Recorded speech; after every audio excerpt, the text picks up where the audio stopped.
Trump finally stepped outside of his circle and did an interview outside of Fox News, and by God, did it go horrible for him. Speaking with Bloomberg, his feet was finally held to the fire and he was exposed as unqualified, underprepared, and unable to handle or even answer the questions. I mean, he couldn't even stay on topic half of the time, so I've lined up a few clips of this and we can knock them out one by one. Come back to the Europeans in a second. What about consumers? People out there? They're going to be the biggest beneficiaries. Yeah. Critics say your tariffs will end up being like a national sales tax. Nope. The countries will pay. If you have America at the moment has $3 trillion worth of imports, you're going to add tariffs to every single one of them. That is going to push up the cost for all those people who want to buy foreign goods. No. What's going to happen? Simple mathematics, President Trump. It's not.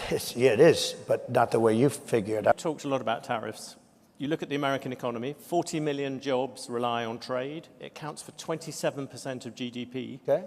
If you cut that off, that's also going to have an effect on many, many business people here. Yeah. Tariffs also have another side.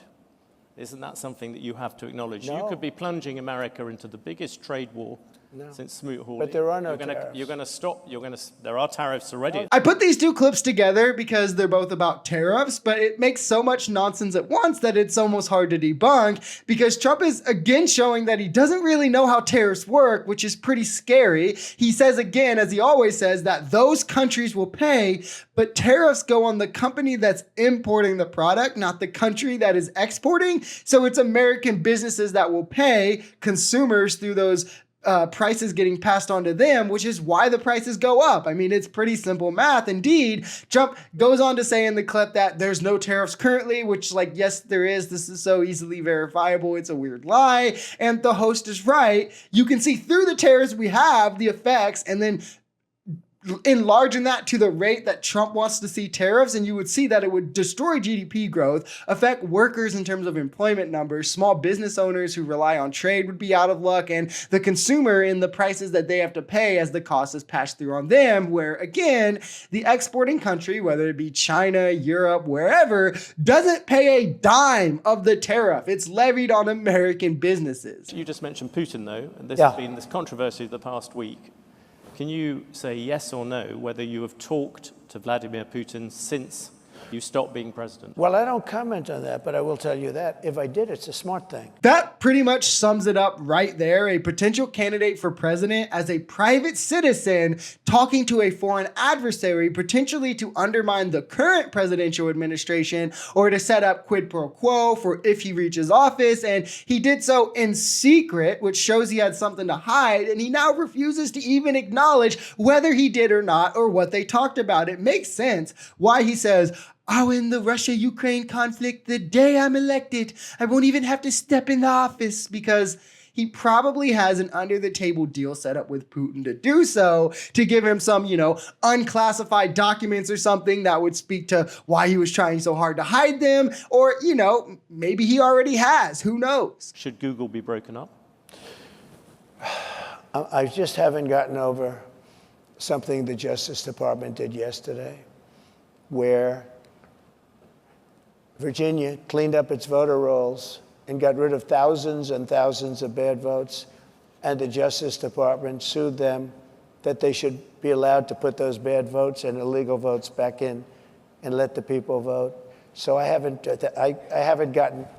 gotten over that. A lot of people have seen that. They can't even believe it. The question is about Google, President Trump. Yeah, look, Google's got a lot of power. They're very bad to me, very, very bad to me. I mean, I can speak from that standpoint. I mean, come on, right? He's as clear as day about Google and goes on about Virginia until he's reminded what the topic is. The mental decline is real, but of course, MAGA and right-wing media won't run with it to create any narratives like they did with Biden. But the fact that he's calling for media companies to be disbanded because they're bad to him, which no, they aren't, by the way. Most play their part in normalizing his radical behavior, but doing so is just censoring media, which is something Republicans are supposed to be against, but instead it's became part of Trump's greatest con, where he's convinced his supporters to not trust any single institution in America, where they won't believe any media, any politician, any quarter, anybody who isn't super MAGA and a Trump supporter.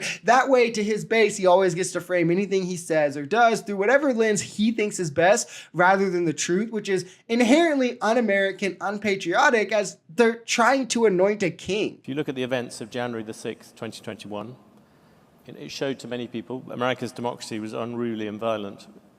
Only 3 weeks to go to the election. Will you commit now to respecting and encouraging a peaceful transfer of power? Well, you had a peaceful transfer of power. You had a peaceful transfer of power. You had a peaceful... Come on, President Trump. You had a peaceful transfer of power compared with Venezuela, but it was by far the worst transfer of power for a long time. Thank you. I appreciate that, because this is what they like to do. This is what they like to do. It's very interesting. Question, President Trump, is would you respect the decision? When I found out about this interview, I did a little check. He's a man that has not been a big Trump fan over the years. So I had a choice. Do I do this interview or not? I'm glad I did it. But do I do this interview? And as I just said in the last segment, he's doing it in real time right here. He can't answer this question without looking bad. So he says, well, this guy isn't a Trump fan. And instantly his entire base won't care or listen to anything he has to say. It doesn't matter that Trump just passed over answering if he would encourage his supporters to accept the results if the election was fair. The only thing MAGA will care about or think is, well, the guy asking the questions is biased, right? Bloomberg is so biased. They're left-wing media, blah, blah, blah. They're corrupt.